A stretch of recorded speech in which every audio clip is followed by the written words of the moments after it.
আমাদের যে দেশ, এই বই, এই চ্যাপ্টার, আমাদের দেশের নাম কি মায়েরা? ভালো করে বলুন, আমাদের দেশের নাম কি? ভারতবর্ষ। এই ভারতবর্ষকে আমরা কি বলি? বাবা বলি না মা বলি? ভারত বাবা বল, পিতা বলি না ভারত মাতা বলি? ভারত মাতা। দেখেছেন আমাদের মাথায় কিরকম কিরকম মিথ্যার বোঝা তুলে দেওয়া হয়েছে। এতদিন আমরা জানি না ভারত বাবা নাকি মা। ওরা মা বলতে বলছে, আমরা মা বলছি। ভারত নাম এলো কোথার থেকে? কেউ বলছে রামের ভাই ভরত রাজগদিতে বসেছিল, তার জন্য ভরতের নামকরণ থেকে ভারত এসছে। কেউ আবার বলছে না না, শকুন্তলা দুষ্মন্তের ছেলের নাম ভরত, তার জন্য এই দেশের নাম ভারতবর্ষ হয়েছে। তাহলে রামের ভাই ভরত হোক বা শকুন্তলার ছেলে ভরত হোক, এই ভরতের নাম থেকে যদি এই দেশের নাম ভারতবর্ষ হয়, এবার বলুন তো মায়েরা, এই দুটো ভরত বেটা ছেলে না মেয়ে ছেলে? বেটা ছেলে। তাহলে বেটা ছেলের নামে যদি এই দেশের নাম হয়, এই দেশ মা হবে না বাবা হবে?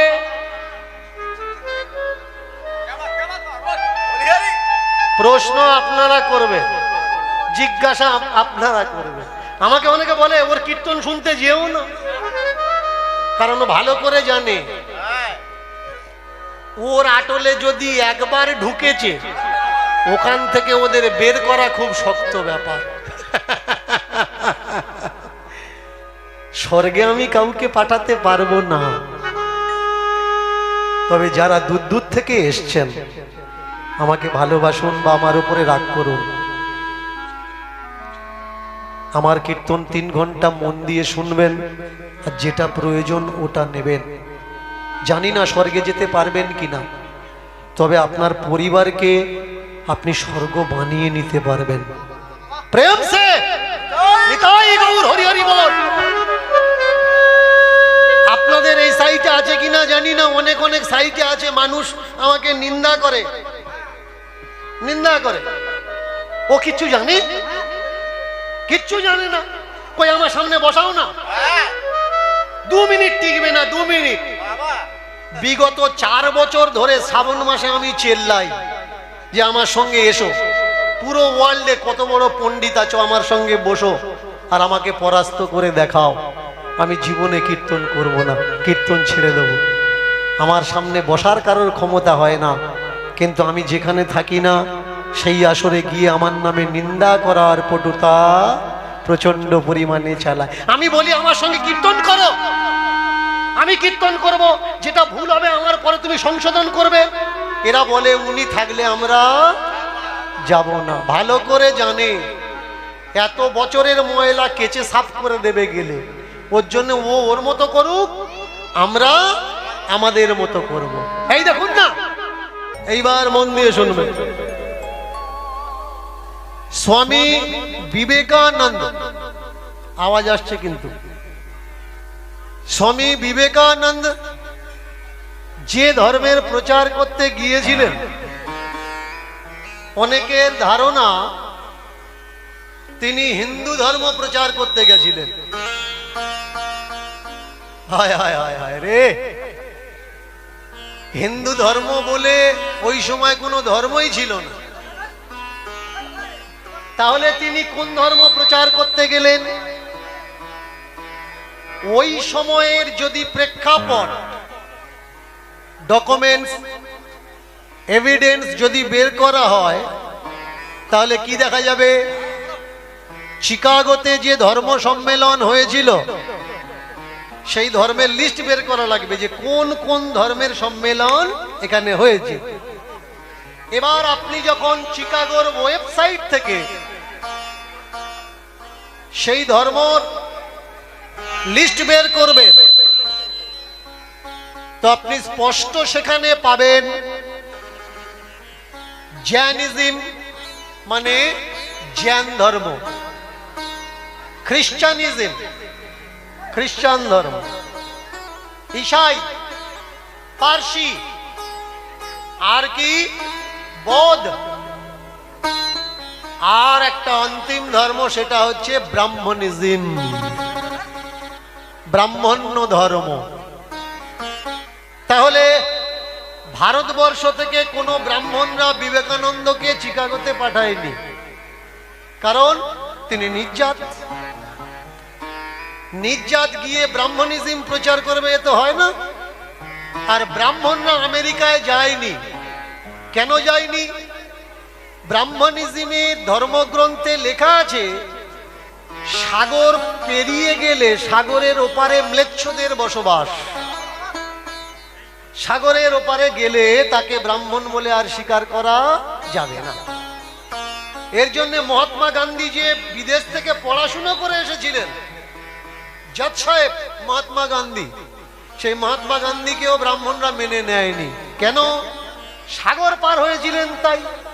এখন চমৎকার বিষয় হচ্ছে, স্বামী বিবেকানন্দ প্রচার করতে গেলেন যে ধর্মের, ব্রাহ্মণরা তাকে পাঠায়নি।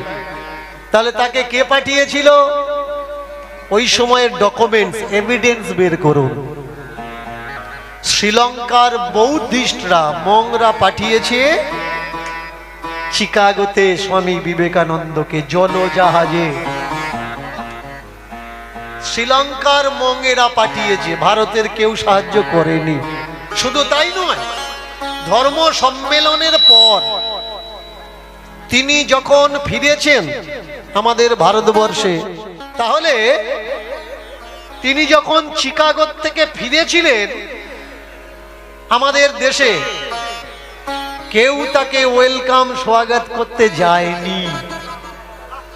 তিনি ভারতের মাথা উঁচু করে এসেছেন আমেরিকাতে, তারপরেও এখান থেকে কেউ তাকে স্বাগত করতে যায়নি।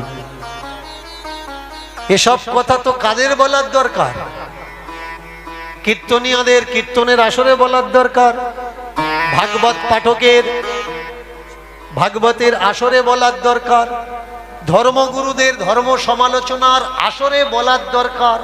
তবে সাধারণ মানুষ জানতে পারবে, না হলে সাধারণ মানুষ জানবে কি করে? আজকে সমস্যাটা কোন জায়গায় জানেন? আজকে সমস্যা 99.9% কীর্তনীয়রা, ধর্মগুরুরা, ভাগবত পাঠকরা, এরা কেউ বই পড়ে না। এই জায়গায় সমস্যা। এইবার তাহলে ভাগবত পাঠক, কীর্তনীয়, ধর্মগুরুরা পড়াশুনো করে না। অশিক্ষিত গাবার মূর্খ যদি ধর্মের গুরু হয়, সে ধর্মের দশা কি হবে?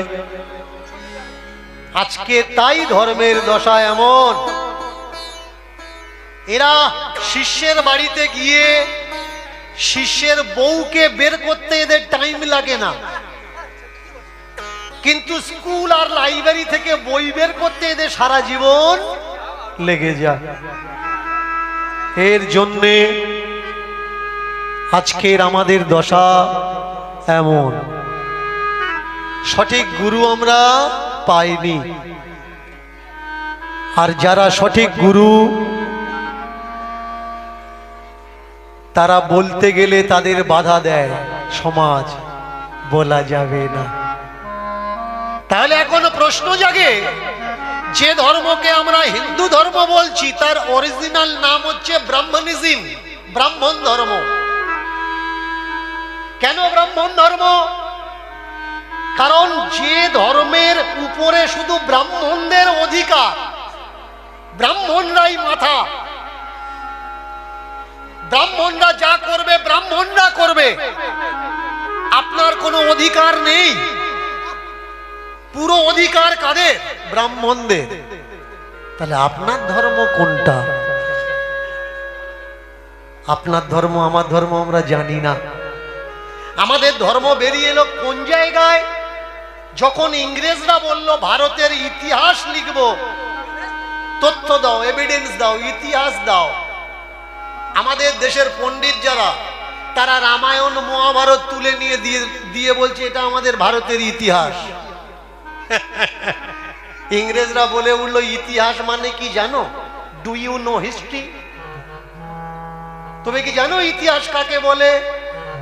এরা বললো এটাই তো ইতিহাস, রামায়ণ আমাদের দেশের ইতিহাস, মহাভারত। এই ইতিহাস নয়, এটা মিথ গ্রন্থ, ভালো করে শুনবেন, কাল্পনিক গ্রন্থ। এটা মিথ্যা কাল্পনিক গ্রন্থ, এটা ইতিহাস নয়। ইতিহাস দাও। আপনারা যারা বাবুঘাটে গেছেন দেখবেন একটা ঘাট আছে প্রিন্সেস ঘাট। এই প্রিন্সেস যখন খোদাই করলো আমাদের দেশ, খোদাই করার পরে বেরিয়ে এলো এদেশের ইতিহাস আর এদেশের ধর্ম। বেরিয়ে এলো অশোকের নাম। কেউ জানতো না এর আগে। ইংরেজ যদি আমাদের দেশে না আসতেন কেউ জানতোই না কে এই অশোক আর কি বা আমাদের ধর্মের নাম। ভালো করে শুনবেন, যে কথাগুলো আমি বলছি এ কথাগুলো আমার বানানো না, বা আমার বাবা ঠাকুরদারা এ বইটা লেখেনি। পড়ে নেবেন ভারতবর্ষের পুরানো ইতিহাস নামক গ্রন্থখানা, তাহলে স্পষ্ট এভিডেন্স আপনি পেয়ে যাবেন যে কথাগুলো আমি বলছি এগুলো আমার বানানো কথা, আমার বাবা ঠাকুরদার কথা, নাকি বাস্তব সত্য কথা। মাটির নিচ থেকে বেরিয়ে আসলো অশোকের ইতিহাস। আর অশোক যে স্টোন ইনস্ক্রিপশন, শিলালেখ লিখিয়েছে, তাতে স্পষ্ট পাওয়া গেল আমাদের ধর্মের নাম। এসো ধম্ম সনাতন। আমাদের ধর্মের নাম কি? সনাতন। এই সনাতন ধর্মকে এরা এতদিন চাপা রেখে এই ধর্মের একটা বিপরীত ধর্ম, ব্রাহ্মণ্য ধর্ম চালাতে চেয়েছিল হিন্দু ধর্মের নামে। কাক আর কোকিলের মতো, একজন বাসা বেঁধে ডিম পাড়ে আর একজন ডিম পাড়ে না, তার ডিম ফেলে দিয়ে ওর বাসায় এর ডিম পেড়ে দেয়। আপনারা এই যে হোম যজ্ঞ যা কিছু করছেন না, এই আপনাদের না।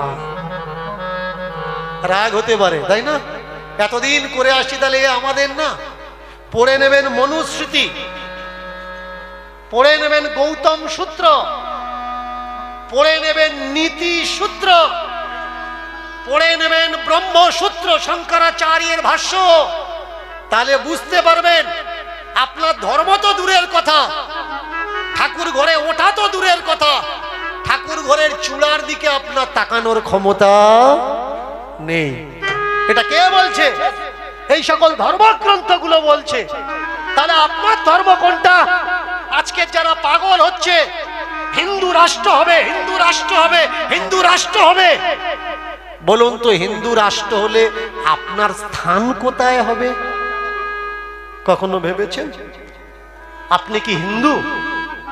আপনি তো হিন্দু নয়, আপনি এসসি, এসটি, ওবিসি। তাহলে হিন্দু রাষ্ট্র যদি হয় আপনি হিন্দুই নন, তাহলে এসটিদের অধিকার কোথায় থাকবে? ওবিসিদের অধিকার কোথায় থাকবে? এসসিদের অধিকার কোথায় থাকবে? আগে জানা লাগবে। এই সকল সত্যগুলো যদি আপনি না জানেন, তাহলে অন্য জনার ধর্মকে আপনার লালন পালন করে আপনার জীবন শেষ হয়ে যাবে। আগে বোঝা লাগবে যে সত্যটা কোনটা আর মিথ্যাটা কোনটা। আজকের যারা ধর্ম ধর্ম করছে, বেরিয়ে আসলো কি? আমাদের ধর্মের নাম সনাতন ধর্ম। এই সনাতন ধর্মের শ্রেষ্ঠ পুরুষকে গৌতমা বুদ্ধ। এরা এতদিন গৌতমা বুদ্ধের ইতিহাস মাটির নিচে চেপে রেখেছিল। যখন মাটির থেকে বেরিয়ে আসলো গৌতমা বুদ্ধের কথা, প্রাণ পুরুষের কথা, সঙ্গে সঙ্গে 9 অবতার ছিল, 10 অবতার বানিয়ে দিল। 10 অবতারের 1 অবতার বানিয়ে দিল গৌতম বুদ্ধকে, বুদ্ধ অবতার। ভালো করে মন দিয়ে শুনবেন। চমৎকার কোন জায়গা? চমৎকার এই জায়গা যে ধর্মগ্রন্থকে আমরা ধর্মগ্রন্থ বলছি, ধর্ম ধর্ম করে লাফাচ্ছি, তার কোনো ডিটেলস আমরা জানি না। আপনারা এত মানুষ দূর দূর থেকে ছুটে এসছেন।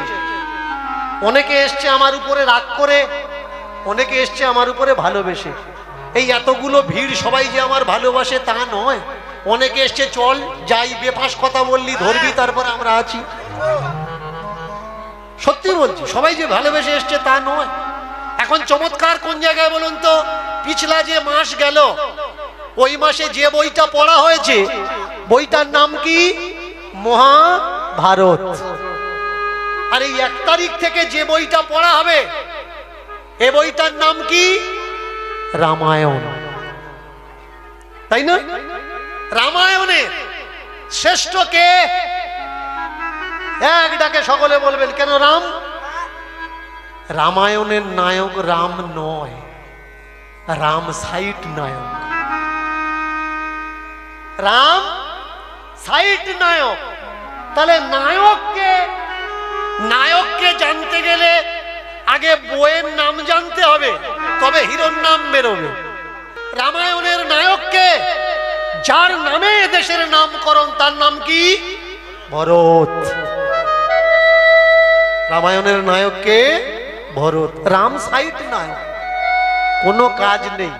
14 বছর রাজাবিহীন সিংহাসন কে চালিয়েছে? রাম পারতেন? পারতেন না। যে মানুষটা চালিয়েছেন তিনি হচ্ছে হিরো। হিরো কাকে বলা হয়? যার কাছে কিচ্ছু নেই, ব্রেন আর শ্রম দিয়ে যে সংসারকে চালায়, গ্রামকে চালায়, নগরকে চালায়, রাজ্যকে চালায়, দেশকে চালায়, রাষ্ট্রকে চালায়, তাকে বলা হয় হিরো। এই ভরত রামের কাছে গেছে, দাদা ফিরে এসো। দাদা বলেছে না, যাব না। বলে তাহলে কোনো চিহ্ন দাও তোমার। কি দিয়েছে মায়েরা? 2টো খড়ম দিয়েছে। ভরত ওই 2টো খড়ম এনে সিংহাসনে বসিয়ে নিজে নিচে বসে রাজত্ব পরিচালনা করেছে, সিংহাসনে বসেনি। এখন প্রশ্ন এই জায়গায়,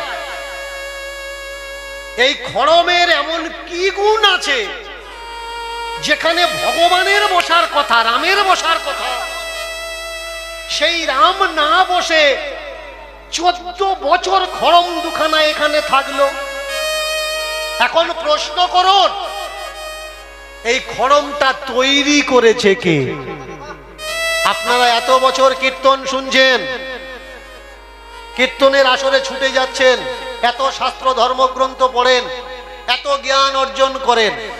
আমি কথা দিচ্ছি 1 কিলো টাটার লবণ দেব, যদি কেউ বলতে পেরেছেন এই খড়ম কে তৈরি করেছে আর কি কারণে রামের জায়গায় বসার অধিকার এই খড়ম রাখে, বলবেন। একটু উঠে বলবেন যে এই খড়মের পূর্ব ইতিহাস কি।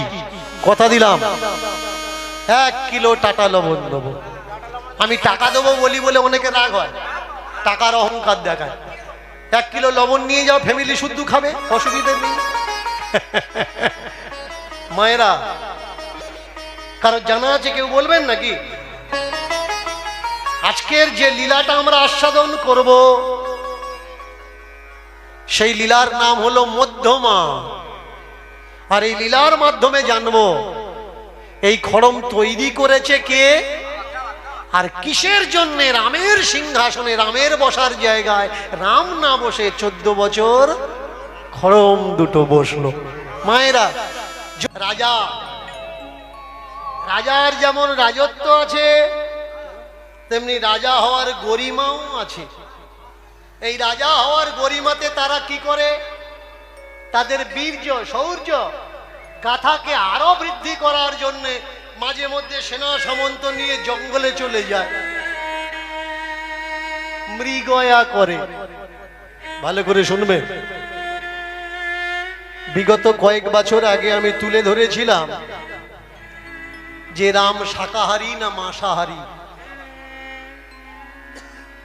রাম শাক খেত নাকি মাংস খেত? তাতে অনেকে বলেছে ধর্মের ভাবাবেগে আঘাত হচ্ছে, এই কথা বলা উচিত নয়। তোমার যদি ধর্মের ভাবাবেগে আঘাত হয় তুমি শুনো না। যারা সত্যকে জানতে চায়, শুনতে চায়, আমাকে জানাতে দাও, তাদেরকে শুনতে দাও। রাম কোনো সময় শাকাহারী ছিলেন না, মাংস খেতেন। আর কিসের কিসের মাংস খেতেন এটা হরিবাসরে বলা যাবে না, ওটা আপনারা পড়ে নেবেন তাহলে ভালো হবে। এমনিতেই আমি গন্ডগোলে শিল্পী, আমার নামের আগে লেখা আছে গন্ডগোল। এটা উপাধি আমার, একটু পড়ে নেবেন। কয়েকখানা গ্রন্থ নাম বলে দিচ্ছি। কামিল বুলের লেখা রামায়ণের স্রোত গ্রন্থ কামিল বুল, আমি আবার রিপিট করছি যারা পড়াশুনো করতে ভালোবাসেন, কামিল বুলের লেখা রামায়ণের স্রোত গ্রন্থ, কয়েক রামায়ণের রেফারেন্স দিয়ে এই বইখানা লেখা। রামায়ণের স্রোত গ্রন্থ কামিল বুল লেখক, পড়ে দেখবেন তাহলে বুঝতে পারবেন কে এই রাম, কোথায় বাড়ি ছিল, রামের বাবা দশরথ নাকি আর কেউ ছিল, রাম কিসের মাংস খেত, হরিণের খেত না আর কিছুর খেত, স্পষ্ট বুঝতে পারবেন, আমার ছেল্লানো লাগবে না। রামের বাবা মৃগয়া করতে গেছে, মৃগয়া মানে কিন্তু হরিণ শিকার নয়, মৃগয়া মানে পশু বধ। সামনে যা পাবে, শুয়োর হলেও হতে পারে, বাঘ হলেও হতে পারে, সিংহ হলেও হতে পারে, যা আসবে মারবে। সারাদিন ঘুরে ঘুরে ক্লান্ত হয়ে গেছে, মারতে পারে, দেখাই পায়নি তা মারবে কি করে। দেখা পেয়েছে তো পেয়েছে, একজন সুন্দরী রূপবতী নারীর দর্শন পেয়েছে। বিশাল বড় একটা বট গাছ, এই বট গাছের গোড়াতে বসে চোখ বন্ধ করে অপেক্ষা করছে। রূপ দেখে দাঁড়িয়ে গেলেন। আহা, এত রূপ মেয়ে ছেলের হয়? চোখ বন্ধ করে আছে, দেখে মনে হচ্ছে বিশ্বের সমগ্র রূপ মানব তৈরির কর্মকার, সযতনে নিপুণভাবে এই নারীকে রচনা করেছেন, তৈরি করেছেন। এক কথায় অকল্পনীয়, অবর্ণনীয়, বর্ণনা করা যাবে না, কল্পনাতেও আসবে না এমন, কল্পনাতীত। সম্মুখে দাঁড়িয়ে বলে উঠলেন, কে কে তুমি নারী? আমি এ রাজ্যের রাজা দশরথ। তোমার নাম কি, তোমার পরিচয় কি, বাড়ি কোথায়? চোখ দুটো মেলেছেন। আমার নাম মধ্যমা। কাপড় জামাটা ভালো করে নিয়ে মুখে হাত চেপে মৃদু মৃদু হাসছে। এই যে তুমি কি আমাকে চেনো? হাত চেপে হাসছো কেন? মুখে হাত, আমাকে কি জানো? আগে কোথাও দেখেছো? না। তাহলে হাসলে কেন? আমার সাধনার সিদ্ধি লাভ হয়েছে, চোখ বন্ধ করেছিলাম, তপস্যা করছিলাম, চোখ বন্ধ করে থেকে আমি আমার সিদ্ধি পাইনি, তাকানোর পরে সিদ্ধিটা আমি পেলাম। কি সিদ্ধি পেলে? আমি গন্ধর্ববাসিনী। ভালো করে শুনবেন, আমি গন্ধর্ববাসিনী। আমার বয়স হয়েছে, বাবা বলেছে যাকে পছন্দ করবে তাকে বিয়ে করো। ভারতবর্ষের রীতি রেওয়াজ দেখেছেন? ভারতবর্ষের নিয়ম, পুরাতন ভারতবর্ষের নিয়ম, মেয়ে যাকে পছন্দ করবে তাকে বিয়ে করবে। মেয়ের উপরে মেয়ের বাবা জোর জবরদস্তি করতে পারবে না, যা দেখে দেবো তাই নিবি, তোর থেকে ভালো আমি বুঝি, স্কুল মাস্টার দেখে দেবো, সরকারি চাকরি দেখে দেবো, এমন নিয়ম ভারতে ছিল না। মহাভারত খুলুন, দ্রৌপদী স্বয়ম্বর সভা, সীতা স্বয়ম্বর সভা, যা কিছু রাজার মেয়েরা, রাজা দেখে দিত না, মেয়েরা দেখে নিত। সমস্ত রাজ্যের রাজকুমারদের এক জায়গায় ডেকে মালা নিয়ে পছন্দ করত, যার পছন্দ হতো তার গলায় দিয়ে দিত। দশরথকে দেখে মধ্যমা মুখে এলো হাসি বন ফুলের মালা তুলে পরিয়ে দিল তার গলা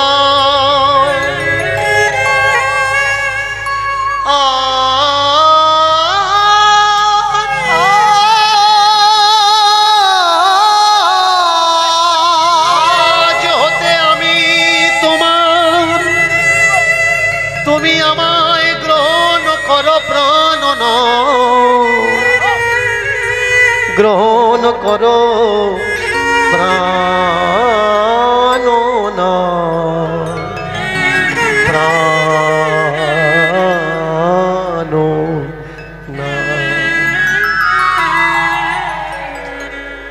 বয়স কত? 10,000 বছর বয়স।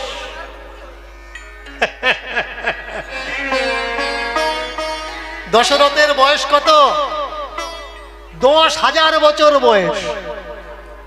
ফুলের মালা গলায় দিয়ে গান্ধর্ব কন্যা বলছে, আজ থেকে তুমি আমার প্রাণনাথ, আমায় গ্রহণ করো।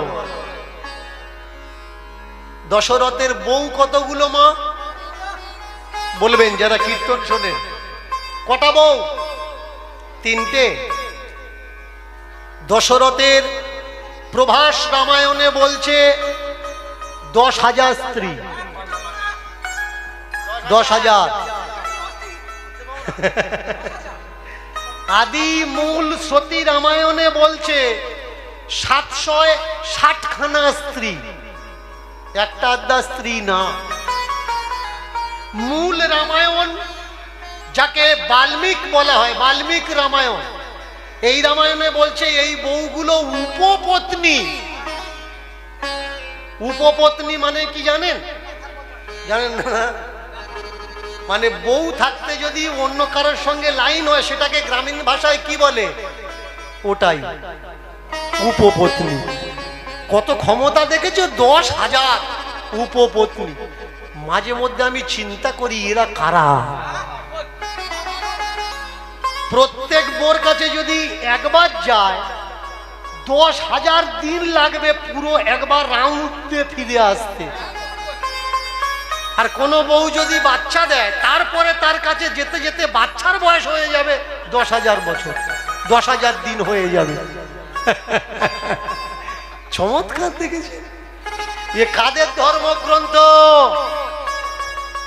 যারা বেশি বিয়ে করত ওদের, নাকি যারা বেশি কম বিয়ে করত তাদের?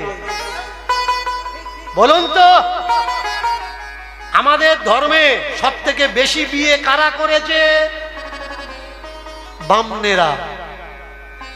বলবেন না যে আমি ব্রাহ্মণ নিন্দা করছি। আমি ব্রাহ্মণদের সম্বন্ধে কোনো কথা বলছি না, আমি ব্রাহ্মণেদের বলছি। ব্রাহ্মণ আর বামন দুটো তফাৎ আছে। ব্রাহ্মণকে সমজ্ঞান, সমভাব, সমদর্শন যে করে এমন বিচার বিবেচন তাকে বলা হয় ব্রাহ্মণ। আর বামনকে খাটবো না খুটবো না, তোদের বাড়ি যাব, নাড়বো তোরা দিবি আমি খাবো,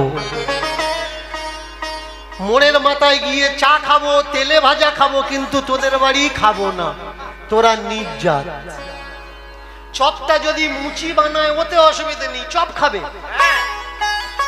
কিন্তু তোমার বাড়ির চালে ও রান্না হচ্ছে, ও তোমার বাড়িতে খাবে না। অন্য অন্য সাইটে আছে, এ সাইটে হয়তো নেই। আছে তাই তো বলি, যদি না থাকবে বলবো কেন। এবার তাকিয়ে দেখুন হলো কি, এতগুলো স্ত্রী থাকার সত্ত্বেও স্বীকার করলেন যে আজ থেকে তুমি আমার স্ত্রী।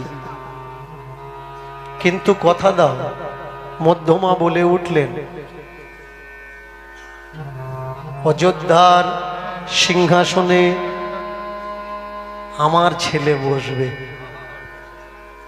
ভালো করে মন দিয়ে শুনবেন, সবার পিছনে কিন্তু গদি। কেন্দ্রে কে? আর শাস্ত্রে ঝগড়া হচ্ছে কি নিয়ে? গদি নিয়ে। এই গদির টানটা এমন একটা টান যে একবার বসবে আর গদি ছাড়তে চাইবে না। গ্রামে মেম্বারি পদে দাঁড়িয়েছে, এত গালাগালি করছে, লোক কানমোলা খাচ্ছে, সামনের ইলেকশন থেকে আর দাঁড়াবো না। ইলেকশন যখনই ঘোষণা হবে তার আগে নমিনেশন ফাইল করে চলে আসছে। আরে নাম দিবি নে নাকি? বলে দি, গাল দি, কি করো? তাহলে কি এমন সুখ আছে এই গদিতে যার জন্যে চেয়ে বসলেন মধ্যমা? আমার ছেলে বসবে অযোধ্যার রাজ সিংহাসনে। ব্যাস তাই হবে। তবে তুমি যে আমাকে এইভাবে বিয়ে করেছো, আমি তোমাকে এইভাবে নিয়ে যাব না, তুমি অপেক্ষা করো, আমি বর সেজে লোকজন নিয়ে তোমাকে নিতে আসবো। হাতটা ধরেছে, ধরে বললেন মধ্যমা আমি কথা দিলাম, কথা দিলাম, কথা দিলাম, আমি কথা দিলাম, কথা দিলাম, কথা দিলাম, কথা দিলাম, আমি কথা দিলাম, কথা দিলাম, কথা দিলাম, কথা দিলাম, কথা দিলাম, কথা দিলাম, কথা দিলাম, কথা দিলাম, কথা দিলাম। যাব এখন ফিরে আসবো নবসাজে, মাথায় টোপর পরে ঘরের বেশে নিতে তোমার কথা দিলাম, কথা দিলাম, কথা দিলাম, কথা দিলাম, কথা দিলাম, কথা দিলাম, কথা দিলাম, আমি কথা দিলাম, কথা দিলাম, কথা দিলাম, কথা দিলাম, আমি কথা দিলাম। অপেক্ষা করো যাই, আসবো আবার ফিরে, অপেক্ষা করো যাই, আসবো আবার ফিরে, যেও না যেন দাঁড়িয়ে থেকো আমার জীবন ধীরে।